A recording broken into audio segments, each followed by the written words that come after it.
मेरा नाम प्रियंका है। मेरे पिता ने मेरे साथ जो किया वो कोई सोच भी नहीं सकता। मैं अपने पिता की इकलौती बेटी हूँ। हम बहुत ही रईस परिवार से हैं। हमारी एक कंपनी है। पैसों की कोई कमी नहीं है। बचपन से ही मुझे ऐशो आराम की आदत है। नौकर चाकर गाड़ियाँ मेरे चारों तरफ रहती है। मेरी जिंदगी में मैं बहुत अच्छे से जी रही थी, लेकिन उस एक दिन ने मेरी जिंदगी बदल दी। हमारे यहाँ कुछ ही दिनों में एक नया ड्राइवर आया था। वो ड्राइवर जवान था, लेकिन वो मुझे पसंद नहीं था। वो ज्यादा सवाल पूछता था। कहाँ जा रहे हो, क्यों जाना है, इतना तो मेरे पापा मुझसे नहीं पूछते थे। एक दिन जब उस ड्राइवर ने हद कर दी तो मैंने उसे एक तमाचा मार दिया और उसे नौकरी से निकाल दिया। मैंने पापा को यह बताना जरूरी नहीं समझा, क्योंकि हमारे यहाँ ड्राइवरों की कोई कमी नहीं थी। लेकिन मुझे नहीं पता था कि मेरे साथ यह होने वाला है। एक दिन सुबह जब मैं उठी तो मेरे कमरे में वो ड्राइवर था। वो ड्राइवर मेरे कमरे में इतनी सिक्योरिटी के बीच कैसे आ गया, मुझे पता नहीं था।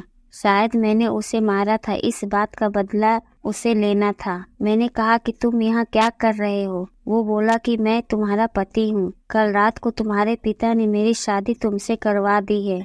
मैंने कहा कि तुम पागल हो, मेरे पिता तुमसे शादी करवाएंगे? और शादी हो गई, मुझे पता भी नहीं चला। फिर उसने कहा कि मुझे पता था कि तुम यह बात नहीं मानोगी, इसलिए तुम्हें तस्वीर दिखाता हूँ। उसने अपने मोबाइल में हमारी शादी की तस्वीर दिखाई। वो सच बोल रहा था। मैं उसके साथ मंडप में बैठी थी। मुझे होश नहीं था और मेरे पिता भी मेरा कन्यादान करते उस तस्वीर में थे। उस तस्वीर को देखकर मुझे भरोसा नहीं हुआ कि मेरे पिता हो और मुझे इतना प्यार करते हैं। वो मेरी शादी बेहोशी में मेरी मर्जी के बिना एक ड्राइवर से करवा सकते हैं। मैं उसी समय अपने पिता के पास गई। पापा को कहा कि पापा, यह सब क्या है? कोई नाटक है? यह ड्राइवर के साथ आपने मेरी शादी करवा दी, वो भी मुझे बेहोश करके। आप ऐसा कैसे कर सकते हैं? पापा ने कहा कि वो मजबूर हैं। मैंने कहा, मजबूर? हम मजबूर हैं। इतने बड़े होने के बाद भी इसकी क्या औकात है? हम इसके आगे कैसे मजबूर हो सकते हैं? वो बोला कि जबान संभाल कर बात करो, अब मैं तुम्हारा पति हूँ। मैंने बोला, अब मैं इस शादी को नहीं मानती। यह कैसी शादी? यह मेरी मर्जी के खिलाफ है। वो बोला कि मर्जी तुम्हारे पापा की थी, जो इस तस्वीर में साफ दिखाई दे रहा है। वो बोला, चलो अब मेरे साथ। मैंने कहा, चलो कहाँ? यह घर मेरा है। वो बोला कि नहीं, तुम मेरी पत्नी हो और मैं अब तुम्हारे साथ ही रहूंगा। अगर नहीं मानोगी तो यह तस्वीर मीडिया में जाएगी। मेरे पिता चुपचाप खड़े होकर यह तमाशा देख रहे थे। उसने मेरा हाथ जोर से पकड़ा और खींच कर ले जाने लगा। इतनी सारी सिक्योरिटी, लेकिन कोई उसे नहीं रोक रहा था। मेरे पिता भी जैसे भूत बन गए थे। पर क्यों मैं रो रही थी? वो मेरा हाथ खींचकर मुझे ले जाता रहा। मुझे नहीं पता था कि उसकी क्या मजबूरी थी, पर इन सब के बीच मेरी जिंदगी के साथ बहुत बड़ा मजाक हो रहा था। वो मुझे अपने घर में ले गया। घर नहीं, पिंजरा था। एक छोटा सा कमरा। बाथरूम के लिए भी कमरे के बाहर जाना पड़ता था। उसने मुझे कहा कि यही अब मेरा घर है, यहीं रहना और खाना है। पास में भी बहुत सारे कमरे थे, उसमें भी लोग रहते थे। मैं ऐसी जगह आ जाऊंगी मुझे पता नहीं था। उसने कमरे में खाने का सामान रखा और कहा कि भूख लगी है, खाना बना। एक थप्पड़ का बदला वो इस तरह से लेगा, मुझे नहीं पता। मैंने कहा, मुझे खाना बनाना नहीं आता। वो बोला, ठीक है, मैं कहीं बाहर खा लूंगा, तुम फिर भूखी रहो।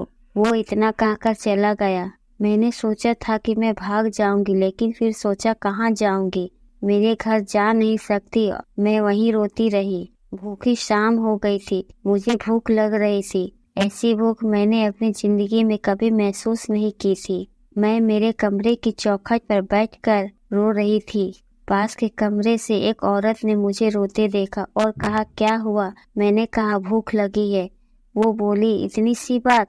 उसने अपने कमरे से एक रोटी और थोड़ी दाल मुझे दी। मैंने उसे खाया। मैंने हर तरह के पकवान खाए, लेकिन वो रोटी और दाल खाकर मुझे जो अनुभव हुआ, लगा जैसे भगवान को पा लिया हो। रात हो गई थी। वो वापस आया।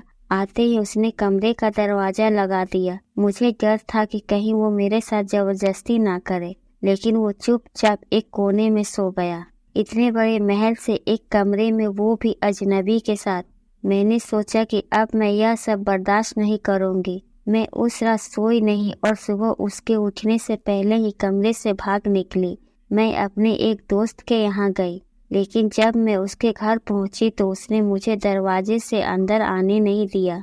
बोला कि तुम्हारे पापा का फोन आया था कि अगर किसी ने तुम्हारी मदद की तो अंजाम अच्छा नहीं होगा। उसने मेरे मुंह पर दरवाजा बंद कर दिया। मैंने सोचा था कि वापस उस कमरे में नहीं जाऊंगी, लेकिन कुछ ही घंटों में मैं समझ गई कि मेरे लिए अभी उससे ज्यादा सुरक्षित जगह कोई नहीं है। इसलिए मैं वापस लौट आई। मुझे वापस देखकर वो बोला, क्यों आ गई? तुम्हें मुझसे कोई बचा नहीं सकता।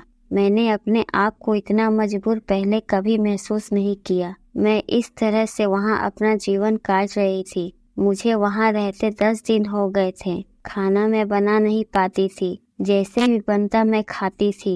फिर एक दिन चक्कर खाकर गिर गई और जब मुझे होश आया तो मैं अपने पिता के घर थी। सामने मेरे पापा थे। उन्हें देखकर ही मुझे गुस्सा आ गया। मैंने कहा, आप मुझे यहाँ क्यों ले आए? मुझे वहीं मरने क्यों नहीं दिया?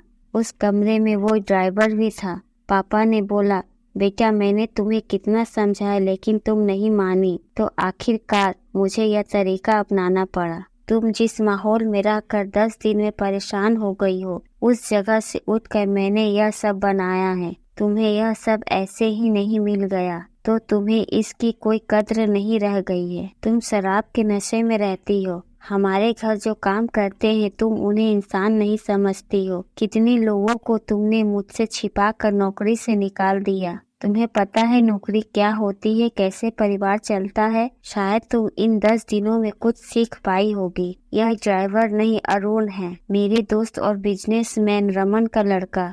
यह तुमसे शादी करना चाहता था।